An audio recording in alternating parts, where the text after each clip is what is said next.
Matsika rehetra ny tokantrano tombokilasy sy tombokovavy ho amin'ny talata afaraky ambin'ny folo ny volana aogositra ity tonga soa ato anatin'ny fampahalalam-baovao eto amin'ny fahitalavitra TV Plus Madagasikara. Miarabana koa Gracia Andria tsy toerana. Miarabanao rô miary manana miarabantsika ny tokantrano koa manaraka ny fampahalalam-baovao eto amin'ny TV Plus Madagasikara amin'izao alina izao. Lohateny mbavao tapany voalohany avy hatrany ary nisy ny fiantsonana ny fivoriana ny solombahoaka nataony filohan'ny androm-panjakana teny Tsimbazaza androany tsy azo afenina fa misy amin'ireo solombahoaka no manana finiavana ny anala ny filohan'ny antenimieram-pirenena araka ny loharanom-baovao maro-potitra. Nanome fanazavana mikasika ireo vaovao mihely amin'ny tambazotra serasera ny filohan'ny antenimieram-pirenena sy teny Randriana Soniaiko androany nandritra ny tafa ny fanaovany tamin'ny mpanao gazety teny Tsimbazaza mafisy mifahatsoa miparitaka amin'ny tambazotra serasera amin'ny filazana ny mety andravana ny antenimieram-pirenena sy ny birao maritra. Tapany faharoa amin'ireo lohateny-baovao olona misy 10 no nampidirina ponja vonjimaiky tamin'ny raharaha kolokolo sy fanodinana volam-panjakana mahery ny 700 tapitrisa ariary tokony hividianana dabilio nandritra ny taom-piasana 2024 ary ahina ho voasarimotra ao anatin'izany ny filoham-pirenena teo aloha sy ny fianakaviany iray akaiky azy araka ny tatry ny tony papanoa ambony ao anivony paka Antananarivo. Nakatoavy ny antenimiran-dolona Amerikana ny anitarina ny AGOA hatramin'ny faran'ny taona 2020 Mesa sy 10 ireo nalohana izany ary enina kosa ireo nanohitra ny volavolan-dalàna momba ny fanitarana ny AGOA. Politika avy hatrany no anokafantsika ny antsepirim-baovao nisy ny fiantsona fivoriana ny solombavam-bahoaka nataony filohan'ny androm-panjakana teny Tsimbazaza androany. Tsy azo afenina fa misy amin'ireo solombavam-bahoaka no manana finiavana ny anala ny filohan'ny antenimieram-pirenena araka ny loharanom-baovao maro-potitra. Misy kosa nefa no mandany fanalana ny filohan'ny antenimieram-pirenena araka ny resaka ny fanaovana tamin'ireo solombavam-bahoaka teny amin'ny antenimieram-pirenena androany. Tsy ho tonga amin'izany fanesorana ny antenimieram-pirenena izany mihitsy ny solombavam-bahoaka satria tsy manana olana amin'ny site Randriana Soniaiko no maro anisa araka ny loharanom-baovao hatrany.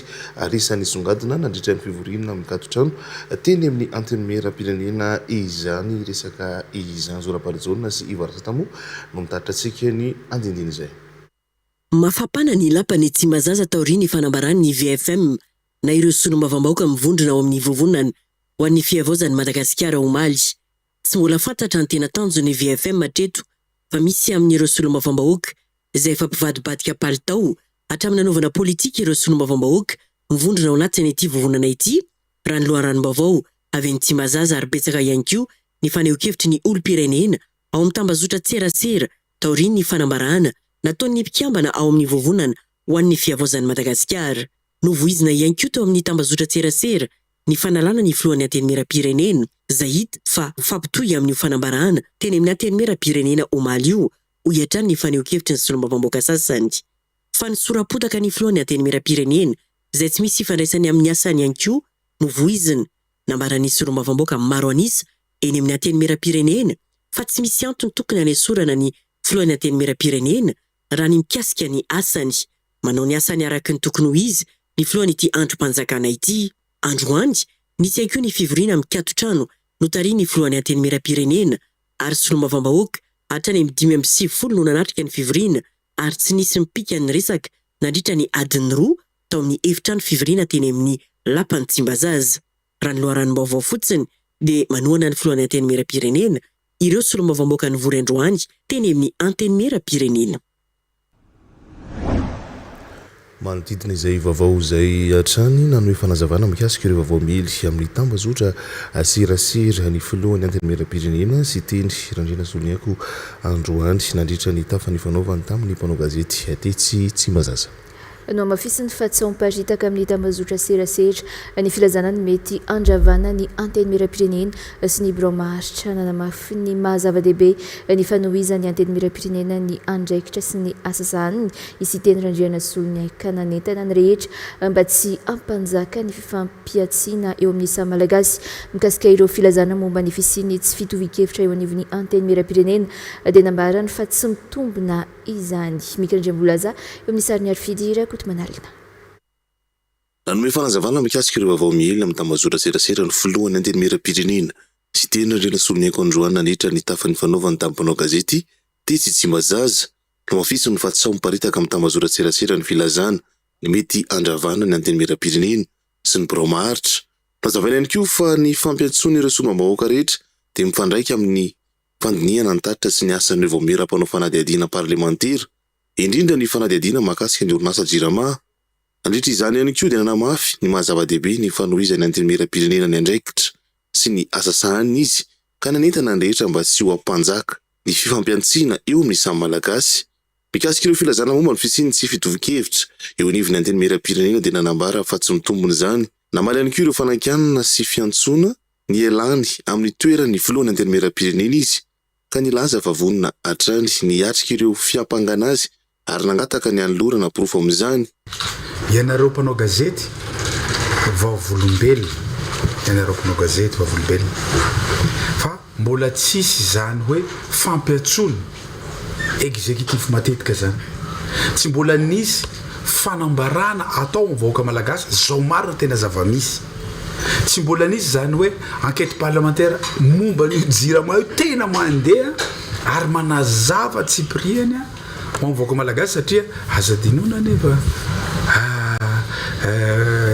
orinasa mpanjakana io dia zony malagasy rehetra no mahafantatra an'izany dia variana ao amin'izay fipetraky n'izay fanontaniana zay satria ohatra nadinontsika le asa zay vita ny anteny miram-pirenena dia isy malagasy ve asa haiteny misy ve zany zavatra zany taloha tsy fanonjina ny anteny miram-pirenena fa mijoro mihitsy araka ny lalam-panorenany anteny miram-pirenena ary misy ny enquête parlementaire maro zao anao déclaration manomboka rapitso zay fefa mijoro zay indrindra ny nahatongavan'ireo vaomier sy ny président mitantana an'io vaomiera io enquête parlementaire io zay hitoy ao anatin'izay ary zay fampiantsoana koa tamin'ny misy ny finance aty fefa nivalideny conseil des ministres nahatramin'ny vola ampiasaina amin'izany inona moa tsy enquête parlementaire zany.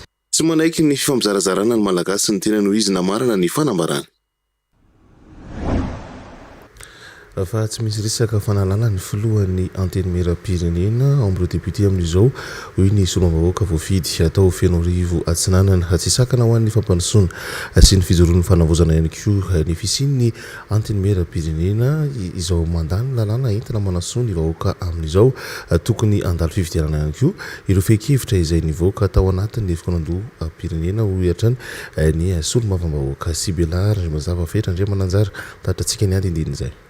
Sy sakana mihitsiny amin'ny fitondrana amin'ny fiaragna amin'ity fitondrana fanavaozana ty ny fijoroany ty assemblée nationale ty na ny anteny miram-pirenena ty amin'izao fotoana zao. Antony dia tsotra, tsy mbola nisy ny tolo-dalàna rehetrarehetra zay natao lanina tato nirefusena assemblée nationale mandeha daholo ake zany. Tsy malala hoe misy fanesorana ny filohan'ny anteny miram-pirenena zay manao ny asany izy hatreto aloha ny fahitako azy fa io moa samy manana fomba fijerena sy fomba anaovana interprétation ny atao amin'ny anteny miram-pirenena fa ho anay solombavam-bahoaka manokana aloha zahay mahita fa miaroso miatsara ny fifampitondrasana amin'ity fanavaozana. Misy koa olona rehetrarehetra tsy mahazaka an'izany hoe changement zany. Maloha ny fehi-kevitra nivoaka tamin'ny fikonandohan'ny tanora dia tokony andalo fividianana izany fa tsy tapahana amin'izao fotsiny ho hatran'ny fanazavana. Rehefa misy hevitra lany anivon'ireny concertation raha ny fahitako azy tokony ampandalovana fifidianana zay sotroa-kevitra zay satria izahay matory lany izahay solombavam-bahoaka voafidy tany amin'ny circonscription misy anay dikan'izay misy olo tegnan'ireo vahoaka agny agnivony district misy anay zany fa tsy hoe tenin'ny parti politique kely ray roa telo no entiny anaovana ataoko hoe fomba andeha andravagna ny anteny miram-pirenena sia zany fa sika zany tokony mba mijery kosa hoe ny logika sy ny ara-dalàna.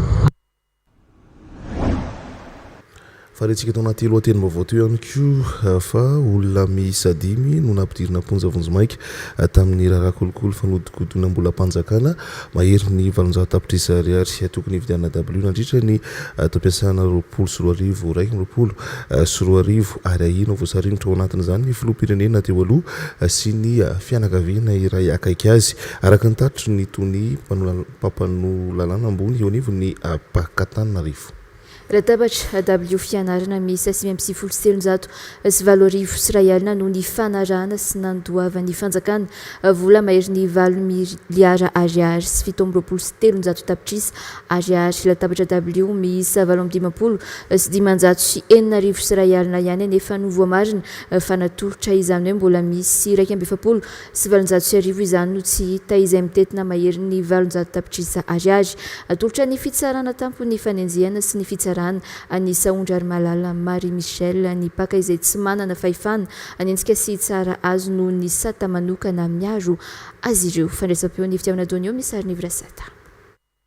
Niakatra fampanaovana teo anivony tendrom-pitsarana manokana iadinina mikolokolo eto Antananarivo raha fanarota-pahefana sy mifanodikodona mbola mpanjakana tamin'ny fividianana latabatra W fianarana izay mitentina 993 sy 3 sy 4 sy 330 sy 700 tapitrisa ariary ho an'ireo sekoly manara-penitra izay nitranga teo anivony ministera amin'ny fanabeazam-pirenena ny tao-piasana arabola 20 olona misy 7 voaroy amin'ny raharaha ity miampy orinasa miisa 3 ka olona 5 tamin'izy ireo no tonga ny fitsarana fa ny 3 kosa ny tsoka any ivelan'i Madagasikara. Ny eloka hiampangana azy ireo dia ny fanodikodona mbola mpanjakana fanarota-pahefana ary fanomezana tomandanany manokana famitsimbola osoka sy fampiasana osoka firaisana tsy kombakomba ary fahazahoana tombotsoa tsy ara-dalàna araka ny fanadihadiana izay natao dia ireto no vesatra hitazonana andreo olona ireo. Voalohany ny fanaovana fifanarahana amin'ny tsenam-bary-mpanjakana mivantana izay tsy mifanaraka amin'ny lalàna mifeny tsenam-bary-mpanjakana. Faharoa ny fivangongony andraikitra samihafa amin'ny olona iray izay manao ny asa ny fahefana-panao fifanarahana na ny autorité contractante,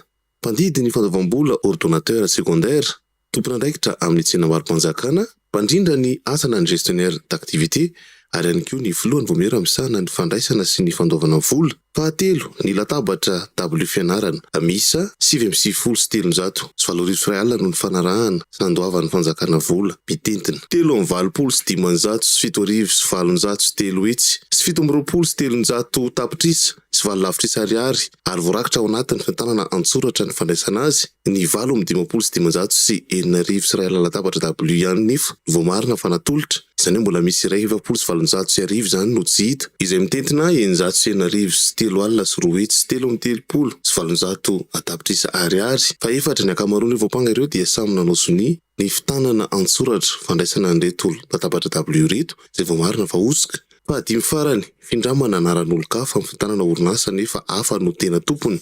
Rehefa nandalo teo anoloan'ny mpitsara mpanao famotorana moa ny 5 tamin'ireo voapanga dia samy nampidirina ponja vonjomaika avokoa eny fonjana tamora anisan'ny olona voaroa anatin'ny izao raharaha izao ihany koa ny ministra teo aloha Saondra ary Malala Marie Michel ary ahina voasaringotra ny filoham-pirenena teo aloha sy ny fianakaviany iray akaiky azy ihany koa fa ny famotorana moa no ahafahana mamaritra izany.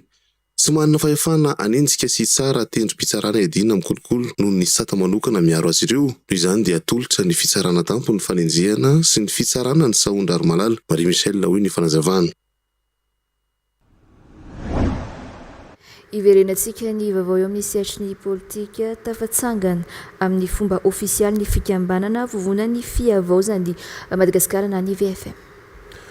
Miaraka miasa amin'ny fitondram-panjakana mijoro ankehitriny ity vovonana vonatsangana ity efa manodidina ny 80 ireo somam-bahoaka mandrafitra ny vovonana ary efa misy koa ireo ben'ny tanàna amperinasa sy ny mboafidy teo aloha mandrafitra ny vovonana ny anoanana ny fanavaozana sy atongavana any amin'ny fampandrosoana no tanjon'ny VFM sy belandry mazava sy fetra andriamana anjara hatrany no tatotratsika ny andindiny izay.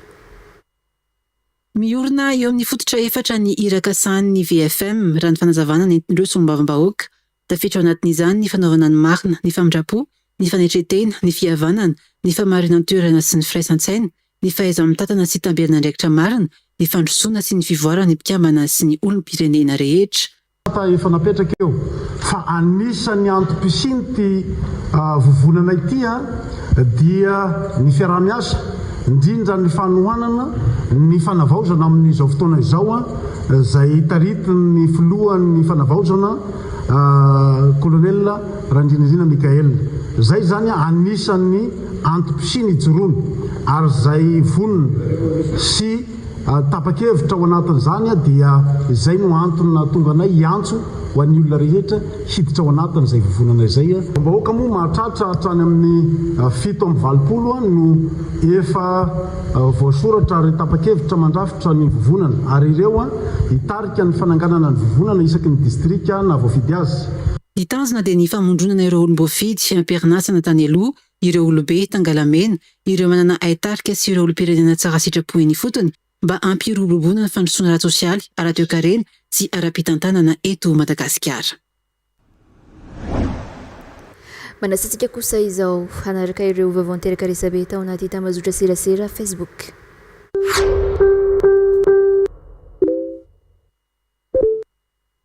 Raika ambin'ny 10 Aogositra 2024, Place de la Nation, N'Djamena, Tchad.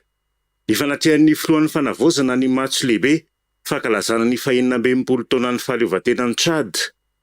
Tonga nanome voninahitra ny lanonam-pankalazana ny 420 taona ny iverenan'ny fahaleovantenan'ny Tchad, ny filohan'ny fanavaozana ny Repoblika Malagasy. Feno 420 taona androany, 2 Aogositra 2024, nazon'ny Tchad ny fahaleovantenany. Nisy matso lehibe nentin'izy ireo nanamarika izany. Filohampanjakana roa nasain'ny filoha Tchadianina, ny Maréchal Mahamat Idriss Déby Itno, anatrika izany lanonana izany. Ka isan'izany ny filohan'ny fanavaozana ny Repoblika, ny Kolonely Randrinirina Mikael. Anisan'ireo firenena afrikanina nahazo fahaleovantena ny taona 1700 i Tchad, rehefa avy nozana ny Frantsay nandritry ny 40 taona. Takan'ny Madagasikara dia ny taona 1700 ny tonga Repoblika mahaleote ny Tchad taorian'ny fitsapakevim-bahoaka nataon'ny Général de Gaulle. Ara-tantara arak'izany dia maromaro ny teboka amin'ny fanojo amin'ny tantaran'ny Madagasikara sy Tchad. Samy zanatany Frantsay, samy nifidy ny ho Repoblika mahaleotena tamin'ny taona 1700 ary samy nahazo ny fahaleovantena tamin'ny taona 1700. Isan'ireo filohampanjakana voasa anatrika ity fetim-pirenena Tchadianina ity koa moa ny filohan'ny Guinée-Bissau, ny Jeneraly Hortan Tam, ary isan'ny nanamarika ny lanonana androany dia samy misalotra fanamiana miaramila ny filoha telo lahy dia ny filohan'ny Tchad, ny Maréchal Mahamat Idriss Déby Itno mpampiatrano, ny filohan'ny Guinée-Bissau, ny Jeneraly Hortan Tam ary ny filohan'ny fanavaozana ny Kolonely Randrinirina Mikael. Ny pejy vaovao 24 Tireseto mampafantatra, RN2, maty sy tsadrano ilay mpamily fiarabe Tradoza Al. Maty sy tsadrano ilay lehilahy mpamily fiarabe mpitatitr'entana tao aorian'ny lozam-pifamoivoizana nitranga alina tao Antsironala eo amin'ny fiolahana iray 20 kilometatra mialohan'ny Moramanga. Raha ny vaovao voaray dia nianjera-tany anaty antsa n'ilay fiarabe izay tsy fantatra mazava ny natonga ny loza. Hita fa tao anatin'ilay mpamily izay izy rero ny tao anaty fiara tamin'io fotoana io. Ny PCIRGN mampafantatra lozam-pifamoivoizana, angareti-pifandonana na fiara miisa 5, karambolage, lalam-pirenena faefatra, teboka kilometrika 125 plus 980, toerana, firarazana, tokotany Kiva Ka, Ankazobe, distrika eo ihany, lala mahitsy ivelan'ny tanàna, fiarakodia miisa 5, samy mizotra ho aty Antananarivo no nifampirafitra ny fanotoam-body. Marika, Hyundai Starex, Kia, Renault Kangoo, Volkswagen, Type Golf ary Toyota Hilux. Vokatry ny fifandonana dia tafapitika ivelan'ny lafiny roa tamin'ny arabe ny fiara Golf sy ny Toyota Hilux. Mpandeha miisa 4 no naratra vokatry ny fifandonana. Ny zandarmaria avy eo amin'ny brigady Ankazobe no misahana ny fampitorana ny antony loza, ny fiarovana ny fananan'ireo niaran-doza sy nandefa azy ireo amonjy toeram-pitsaboana. Fanentanana, ny tranga toy izao no ahafantarana fa ilaina teny ilaina ary manavitraina miaro ny fananana, ny fanajana elan'elam-piarovana, distance de sécurité ho antsika mpamily fiara. Aza dia zatra manao tohobody na mifanaraka kaiky kely na mandeha miadana, indrindra moa fa mandeha mafy. Ny pejy polisy pirenena mampafantatra, tampazotra mpamarin'olona ny Chine. Tambazotra ina ho manao fanondranan'olona amin'ny alalan'ny afampanambadiana teratany sinoa noravan'ny pôlisy pirenena. Nenina aogositra 2024, vehivavy iray nokasaina alefan'ny Chine no voasakana teny Ivato noho ny aya momba ny fanondranana olona. Nandritra ny fanadihadiana no nahafantarana fa nokasaina mpanambadiana teratany sinoa izy ary nampanantenaina 10 tapitrisa ariary rehefa vita amin'ny fanambadiany. Fantatra ihany koa fa misy tambazotra mikarakara ny fandefasana vehivavy malagasy any Chine ary efa nisy vehivavy maromaro nalefa amin'izany fomba izany. Tombanana ho mahazo hatramin'ny 100 tapitrisa ariary amin'ny vehivavy iray ireo mpikarakara. Olona 4 no voasambotra ary nahitana fitombo-kase osoka miisa 5, antota-taratasy maro ary pasiporo malagasy 10 teny ampelantanan'izy ireo. Araka amin'ny fanadihadiana, efa nisy tamin'ireo vehivavy nalefa tany Chine amin'ny aran'ny fampijaliana sy fanararaotana. Natolotra amin'ny fampanohavana ny 10 aogositra ireo olona 4 ary nahiditra ponja avokoa. Toy ny fanadihadiana mantaran'ireo olona hafa mety ho tafiditra amin'ity tambazotra ity. Ny pejy vaovao faran'ny Filidainfo ofisialy mampafantatra tokantrano mahery ny 200 no voakasiky ny dingana voaloha amin'ny tetikasa flyover Nosy Zato. Milaza ny tompon'andraikitra fa tsy hisy fandravana raha tsy efa voaloha ny fanonerana. Tokantrano manodidina ny 420 Nosy Zato Atsinanana efa nahazo ny fanonerana tamin'ny 4 sy 7 aogositra ary nomena fe-potoana iray volana ialana amin'ny tranony. Etsakilany, mbola manany amin'ny fahaverezan-trano sy asa fivelomana ireo mponina voakasika. Ny vondrona vaovao faran'ny Filidainfo ofisialy mampafantatra RN7 raha matoa iray manodidina ny 50 taona namony eny rehefa voadonan'ny fiara tsy mataho-dalana iray ny sabotsy lasa teo. Voalaza fa fiara-panjakana ampiasain'ny talehiparitra iray ilay fiara. Araka ny vaovao iray dia raha matoa lazaina fa vadin'ny tale no nitondra ilay fiara. Nandritra ny fitsidiam-paritra nataon'ny ministra iray tany an-toerana io tranga io ary mety azo heverina fa handeha hamono izany ilay fiara no izao niteraka lozam-pifamoivoizana izao.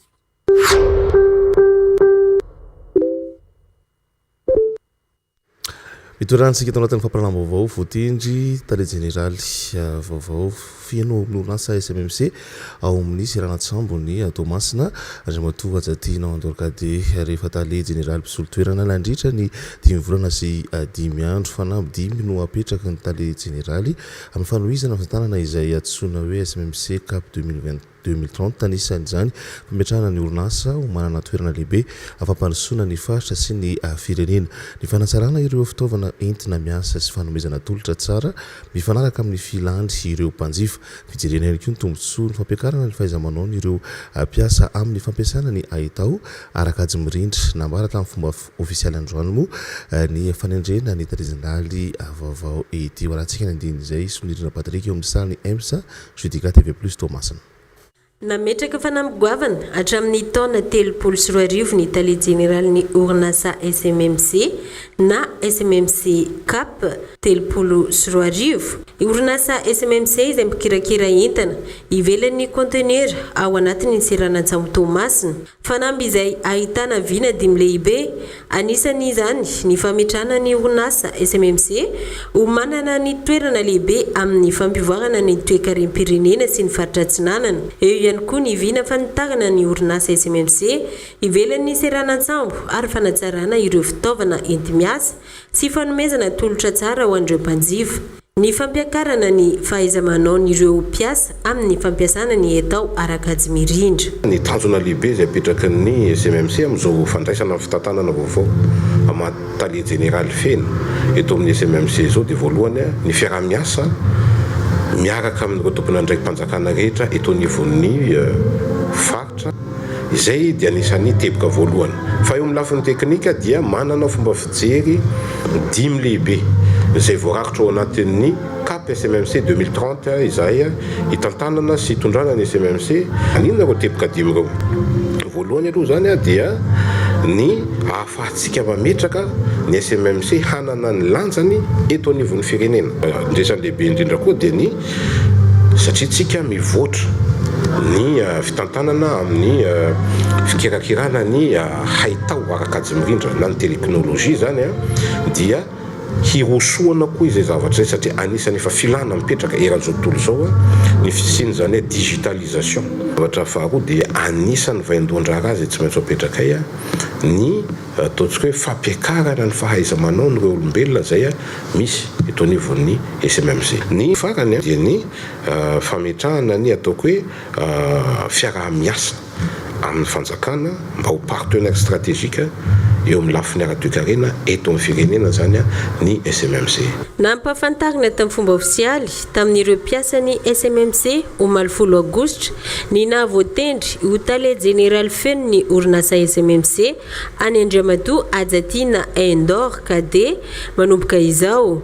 Rehefa taled général mpisolo-toerana nandritra ny 10 volana sy 10 andro. Tonga nanatrika ny lanonana ny filohan'ny filankevim-pitantanan'ny orinasa SMMC ny Dr Tendre Aolobe Dominique. Fara itsika eto amin'ny TV Plus Madagascar isaky ny arivo aorian'ny vaovao ny kopikole andian'ny fasivy izay mitety tanàna sy distrika samihafa manerana ny Madagasikara tanjona ny ampahafantatra ireo talenta kolotsaina ary mampiavaka ny faritra tsirairay sady ampifandray ny mpijery amin'ny diany kopikole na 24 Azy Andriatsalama plus no mitaritra asika ny andin'izay. Arahinao eto amin'ny TV Plus Madagascar isaky ny arivo ao aorian'ny vaovao amin'ny fiteny malagasy ny kopikole andian'ny fahasivy.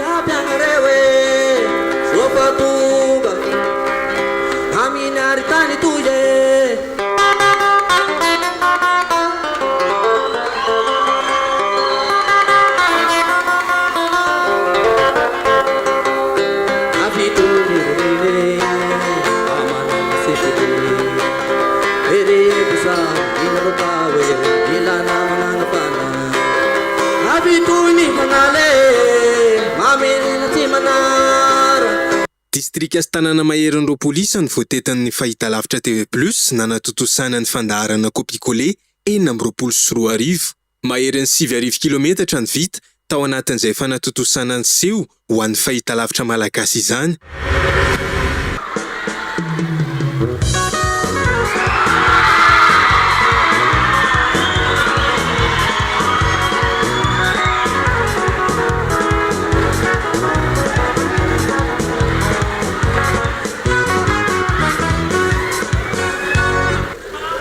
Za tena mankafy Francis Tirbo hatraminy tadiky sara 3 volana dia efa nagneno Francis Tirbo. Dia hatramin'izao tsy mijanona mihitsy. Tsy mijanona tsony. Hatramin'izao sady mankafy TV Plus ihany koa. Ka saina isika rehetra tsy akanavaka anaraka ny lalan'ny kopikole 420. Horaintsika kosa izao ireo vaovao tapatapany. Nakatoavy ny antenimeran-doolona Amerikanina ny anitarana ny Agoa hatramin'ny farany taona 420 misy 10 nanoana izany ary enina kosa ireo nanohitra. Ny volavolan-dalàna momba ny fanitarana ny Agoa, Republika 2 sy Demokratika 4 ihany no nifidy nanohitra ny volavolan-dalàna. Araka ny atolokevitry ny vomera ny Wenzendmens dia nampidirina tao anatin'ny fipetra vaovao ny fanomezana laharam-pahamehana sy ny fanamorana ny fahazahoana ireo arena kibon'ny tany strategjika ary koa ny fanodirana izany amin'ireo firenena mahazo tombotsoa amin'ny Agoa. Fanitsina madinika ihany no natao tamin'ilay volavolan-dalàna alasana indray ny ankatoavan'ny antenimieram-pirenena Amerikanina izany rehefa miverina mivory aorian'ny fialan-tsasatra ny volana septambra 2020 izy ireo. Aorian' izany dia tsy maintsy hitsony avy ny filoha Donald Trump ilay lalàna vao afaka manan-kera ara-dalàna raha ny fanazavana. Andrasana fepetra ireo toerana fivarotana tokana bary izay misokatra aorian'ny amin'ny 7 alina ho ny komina Antananarivo renivohitra. Ho fanajana ny lalàna izay efa misy sy miatra eo amin'ny komina Antananarivo renivohitra no antony izany. Misy ny fiaraha-miasa eo amin'ny OMC ahafahana mametraka ny fililan-damina. Ho faritra ao anatin'ny code municipalité d'hygiène ihany koa ny mikasika ny kotaba amin'ny alina izay andaovana lamandy. Wakatina kosa ireo bara izay mbola misokatra aorian'ny amin'ny 7 alina raha ny fanazavan'ny filoha-hevitra paharoa amin'ny komina Antananarivo renivohitra. Ngamba fotoana ampiarana azy ary efa nomanina tsara ary zay natonga ny fampatsiahivana ino hoe amerenana ny resaka tapage nocturne eto amin'ny tanàna n'Antananarivo mba filaminan'ny rehetra zany. Andray anjara mavitrika amin'io ny commune urbaine Antananarivo miaraka amin'ny OMC anakartona ny bara amin'ny 7 alina. Ny minisy mandika an'io lalàna io dia isy mifampitandremana. Rehefa tonga mifampitandremana ka mbola minimanao ilay olona dia tonga ny mifanankatonana tanteraka an'ilay bara isika. Fahina kosa ny fotoana fahatampany ny fivezivezena amin'ny renirano ny Atsirobina mandritra ny fitampo 4 maharitra 7 ora no tsy ahafahana mampita ny Atsirobina raha 7 ora tany am-piandohana. Ny fahatampany fiamovozana dia manomboka ny alakamisy 17 Aogositra amin'ny 9:00 miverina kosa ny fivezivezena ny zoma 18 Aogositra amin'ny 9:00. Fanapahan-kevitra andraisana mba anajana ny lanonana sady ampianana ny fiatraikany izany amin'ny fivezivezen'ny olona hoe ny taleparitra ny fizahantany ao amin'ny faritry Melaky. Abraham Razafy no mitantatsika ny andiny izay. Tsy renirano fotsiny ny Atsirobina fa lalana lehibe mampifandray ireo toerana fizahantany ao amin'ny faritra atrefon'ny Madagasikara ary anisany mampiavaka azy ny sirkuit touristique amin'ny faritra. Ho an'ireo mpandraharaha amin'ny setry ny fizahantany ny descente Atsirobina dia iray amin'ireo aktivité mahasarika mpizahatany maro. Fotoana iray manan-danja ho an'ny malagasy ihany koa nefa ny fitampo tany am-boalohany dia tsy azo vezivezena ny renirano ny Atsirobina manomboka ny 17 Aogositra hatramin'ny zoma 18 Aogositra. Na ina nefa izany fehimpotona izany ankehitriny. Mitodika amintsika mpandraharaha zany amin'izao fotoana ny lalan'ny ministerin'ny fizahantany satria dia raha tamin'ny voalohany kasika ny fitampo resaka eto tamin'ny fampahafantarana voalohany dia ny 17 ny volana Aogositra alakamisy amin'ny 3 ora maraina hatramin'ny 19 ny volana Aogositra amin'ny 9:00 dia tsy azo iampitana ny reniranon'ny Atsirobina eo amin'ny Atsirobina zany. Ankehitriny dia isorana ireo fianakaviana mpanjaka, ireo mpikarakara ny fitampo fa dia novana izany fehim-potoana ahafahana mipity izany ka ny aina lasa eo amin'ny 24 heures eo. Izany hoe ny alakamisy tontolo hatramin'ny 9:00 dia afaka ivezivezena ny renirano. Fa manomboka amin'ny 9:00 amin'ny 17 ny volana Aogositra eo hatramin'ny 19 ny volana Aogositra amin'ny 9:00 kosa dia tsy azo kitikitihana ny rano. Fantsina natao mba ampifandanja ny hasin'ny fitampo sy ny filan'ireo olona tsy maintsy mivezivezy amin'ny renirano ny Atsirobina. Fa efa manomboka ny concours d'entrée fidirana première année ao amin'ny ISCAM amin'izao ireo sampam-pampianarana misy ao amin'izy ireo ny marketing, communication, commerce international, management et développement, entreprise, ressources humaines ary comptabilité finance. Ao amin'ny ISCAM tsy diplôma fotsiny no homanina fa ny hoavinao ho mpitantana na ho mpandraharaha ny daty dia ny 20 sy ny 1 Aogositra 2024 sy 2025 zato isanjato en ligne ny fisoratana anarana sy ny concours d'entrée izay atao en ligne avokoa. Tsy mila manantona eny an-toerana manasantsika isoratra anarana ao amin'ny iscam.mg. Manamentsika ato anatin'ny fampahalam-baovao amin'ity alina ity dia rojo Andriana Solo izay filohan'ny CCIM miarabanao. Oui, miarabanao Gracia dia miaraba ihany koa ny Romia dia miaraba ihany koa ny mpitseretra ny atokantrano. Manambahiny hafa ihany koa itsika amin'ity alina ity Diksha Jamdawa, directrice de programme ADPS. Bonsoir à vous. Bonsoir. Mazava ho azy fa dia misy ny ataontsika hoe etsika ho karakarainareo iny izy io manahoana ny zotrany izay no hoe tsika ampahafantarana mijery ny kafana ny resadresaka.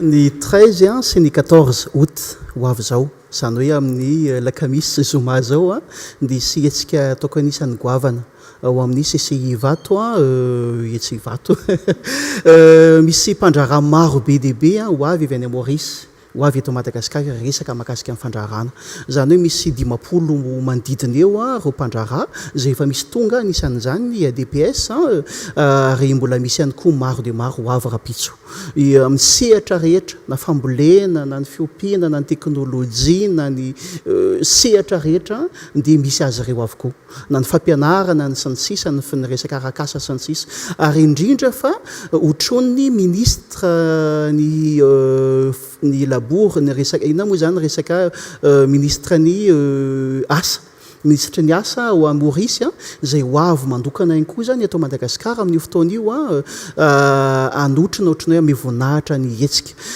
zavatra ngezabe satria matetika sika vao miresaka Maurice dia mety hoe mitsangatsangana na hoe hitady asa sansisa zavatra mila fantatritsika nefa dia zao Maurice dia ao anatin'ny Commonwealth zany hoe mivelatra any amin'ny tontolo ny resaka anglophone rehetra izy Europe sansisa Maurice dia sady Asie zany hoe ao anatin'izay ny Inde sansisa ny Maurice dia ao anatin'ny SADC Maurice ao anatin'ny COMESA Maurice amin'ny sehatra rehetra ato Afrika zany hoe misy ataontsika hoe opportunité be dia be azo tserena ao anatin'izay ary raha ohatra hoe tianao ataontsika hoe fandrarana ianao Maurice dia $50,000 fotsiny ny investissement hoentinao Maurice zany hoe eo amin'ny raha vola malagasy izy dia 250 millions d'ariary manodidina eo dia afaka manahazo permis ianao 10 ans ao Maurice folo taona zany afaka mandrara ao Maurice ary azadino nefa fa misy sehatra be dia be azo velarana Maurice dia izay izareo zany ho avy atao Madagasikara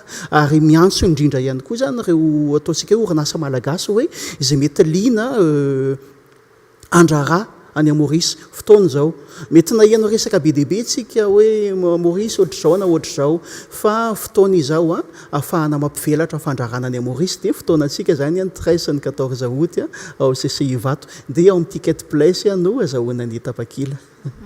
En parlant de l'opportunité, quelles sont les opportunités d'investissement qui s'offrent aux Malgaches à l'île Maurice? Merci de m'avoir accueilli sur ce plateau. Comme vous le savez déjà, je pense qu'il y a beaucoup de Malgaches qui sont à Maurice pour travailler. Ils sont dans tous les secteurs, dans le médical, le secteur professionnel, l'informatique. Mais ce que moi j'aurais aimé faire ressortir ce soir, c'est un sujet très pertinent qu'on parle en ce moment à Maurice, c'est la sécurité alimentaire. À Maurice, nous importons presque 80% de tout ce que nous consommons.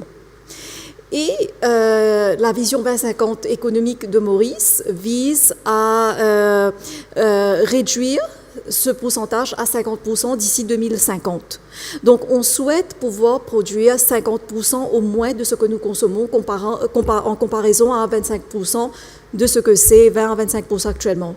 Et moi je pense que cela représente des opportunités très intéressantes pour Madagascar, que ici vous avez l'expertise à Madagascar, produire localement, produire des aliments bio, et vous avez une vaste connaissance des pratiques agricoles ainsi que production animalerie. Et moi, je pense que cela représente des opportunités très intéressantes qu'on peut importer, que Maurice peut importer de Madagascar. La connaissance, le partage académique, on peut, il y a bien sûr l'opportunité de faire des écoles, des académies d'apprentissage pour développer ce secteur de production alimentaire à Maurice, qu'on en a besoin. Et c'est pas seulement l'alimentation sur terre, mais aussi marine. Moi, j'aimerais bien que Maurice et Madagascar puissent développer cette liaison dans ce secteur, et aussi à beaucoup d'autres, mais celui-là en particulier. Nous, à ADPS, on travaillons aussi là-dessus, à développer l'apprentissage des jeunes Mauriciens, et on pense qu'on pourra apprendre beaucoup de Madagascar. L'investissement, production alimentaire, et aussi l'expertise que vous avez en termes de technologie dans ce secteur. Merci.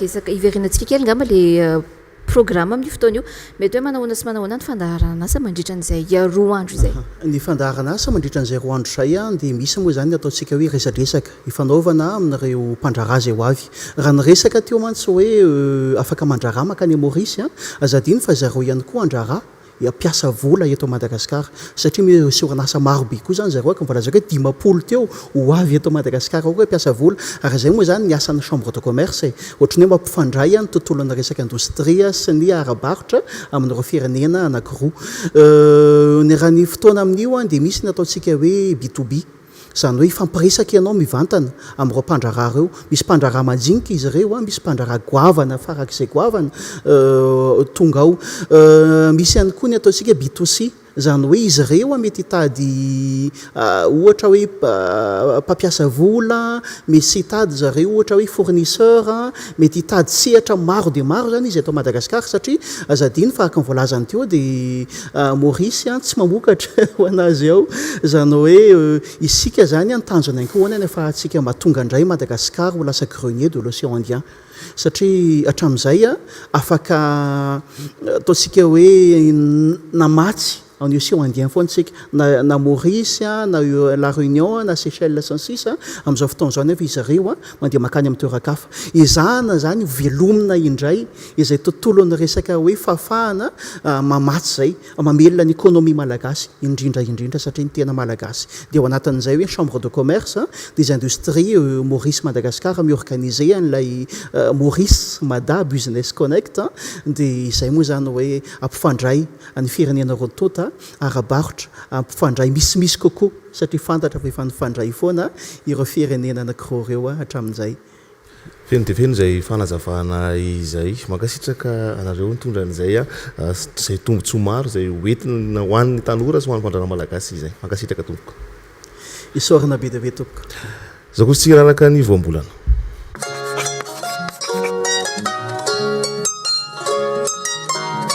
androany dia ny voambolana hoe miangetsana indray ny ifankazarana no hoe miangetsana dia ilazana toetra ny olona miseho sarotiny ka miaingitraingitra miaitraitra tsy mandray ravindelo nefa be fanaram-po amin'ny teny frantsay nanjika anazy dia hoe capricieux voambolana izay azo ampiasaina amin'ny andavanandro ohatra ao anatin'ity fehezanteny manaraka ity rehefa amin'ny teny malagasy manahirana miaraka manao fitsangatsanganana miaraka aminy fa miangetsana any ka ahitany olana avokoa ny toerana tsotsotra mba ivagnianana na isakafona hitantsika ihany koa voambolana ohatra ao anatin'ity fehezanteny ity rehefa amin'ny teny malagasy aza omena anaram-bositra zanaky ny mpanjaka izany ny kolonga rehefa tsy tiana iangetsana saosana trila sa tsy mandray ravindelo nefa be sitrapo na koa hoe miangetsana foana ireny olona teo jerena sy te hiavaka amin'ny hafa rehefa zay ary mifantatsika dia azontsika malagasy ampiasainy amin'ny andavanandro no mizatra mampiasa ity voambolana hoe miangetsana ity rehefa amin'ny teny malagasy araka ny tokony ampiasana azy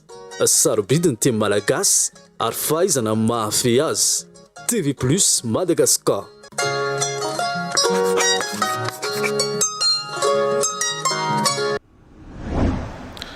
Taontsika hijery kosa indray zao ny eo raha hoe faritra maromariana Madagasikara nefa mampiasa ny motoculture Agriplus mafy sy mora kojakojaina izy reto manana fitaovana maro ihany koa ny Agriplus afaka ampiarahana azy arakaraka ny asa izay atao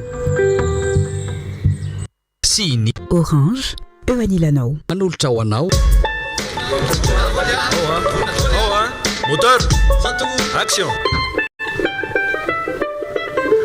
ngaina goûter ça tsika kusiny mijanona ndray tsy manana antany le vola fa alain dalisa tsako so de tsy solde ty hoatrina mo le vola le tobila tobila 1 million 750 1 million 750 Yaona sany fampisarana hoatrina zany aloha katsaka zay zany fampizarantsika anakiteloko aleo fa alohako fa misy an'izany atao na telefona koa te aiza tsy manina fa alohako sady mba taingana fotsiny zany zay tsy manina de afaka anatin'iny le izy anatao ranza manana alefako any aminao zany izy alefa saty aminaka zay singapamilo la zavatra pekama ihany tao de alefa ny aty aminasy le tena zany le programme atika za masy tonga de sady hiakatsany amin'ny ville any ako ka terinao any zay aveo de izy ny alatsy aloha sy fa le location to de alefa ny aty amina efa ny orange ohatrina moa zany raha teny gasy any 1 million 750 zany 10 alina sy telo hetsy 10 alina sy telo hetsy Tsena diso zany e.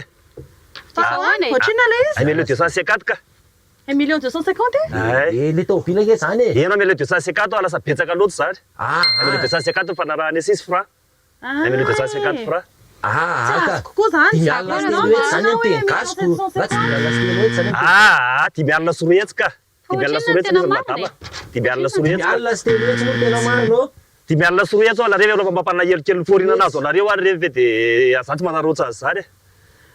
Rehefa forina fanapana helikely anareo nazo alareo. Mbola tsy miova ihany amin'ny toetra ty fetsifetsy hitako. Tsy resaka fetsifetsy zany fa ianao kosa mba tsy azoko mihitsy anao mba zany ankehitriny inona fa mena ny volanao dia mba ny 500 makaty aminah mba ny ray hetsy mba makaty amiko inona zao ny jere amin'izany efa za daholo ny andohan'ilay vola dia mbola angalanao tombony ihany tsika olona prêt-à-pot enao efa tsy ampandohavina dia mbola manao an'izany toetra izany ihany tena 5 alina sy 4 hetsy mihitsy lesaka marina zany aza ty kely ohatran'izany fa izany ihany mampisototongana ohatran'izao zao fanao zany tiako tsy tazo manao orange money karaha mananaka manana orange money mba kalo jereva clé euro lefa aloha zany baina fa ianao mihitsy ka izy ko je fanarahana ihany kosa fanarahana zavatra anareo nge fanapana elo aza manao mpamosavy malemy ka ny ao an-trano ihany no aripaka tsy mahalasa lavitra raha izany ananan'olona alahelo zany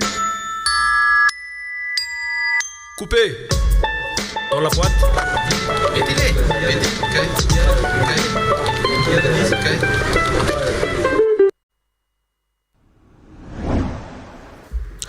zay no matrako nyveloma amintsika rehetra hitondra ny songadina kosa ikrasia andre sy toerina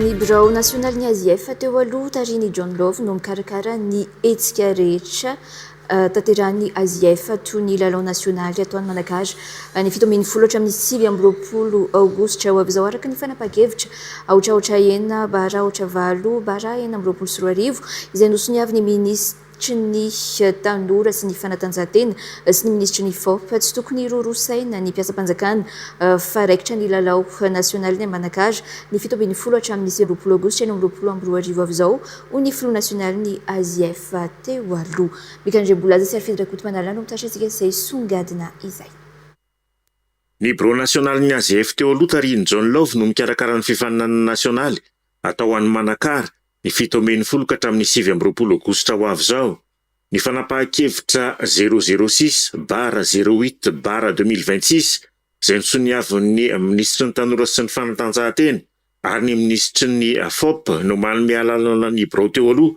iandraikitra ny famaranana ny lalao eto Analamanga sy hiatrika ny lalao nasionaly izay atao an'ny Manakary ny 17 hatramin'ny 20 aogositra 2024 ary ny maro samihafa tsy tokony rorosaina ny mpiasam-panjakana fa raikitra ny lalao nasionaly ny Manakary ny 17 hatramin'ny 20 aogositra 2024 sy 2025 ho avy izao ho ny filoha nasionaly ny AZF teo aloha ny AZF zany taorina disireny dia manana ty décision 008/006 tamin'ny 8 juillet zany zay manome alalanay manakarakara ny lalao eto Analamanga sy amin'ny national dika zany sy tokony rorosaina ny mpiasam-panjakana mandray anjara amin'ny AZF fa raikitra Manakary amin'ny 17-29 ary ny efa maro ny délégation efa andalana misy mifandaminana ny zay sorana ny tompony andraikitra ny Manakary mikarakara zay fandraisana ireo délégation ireo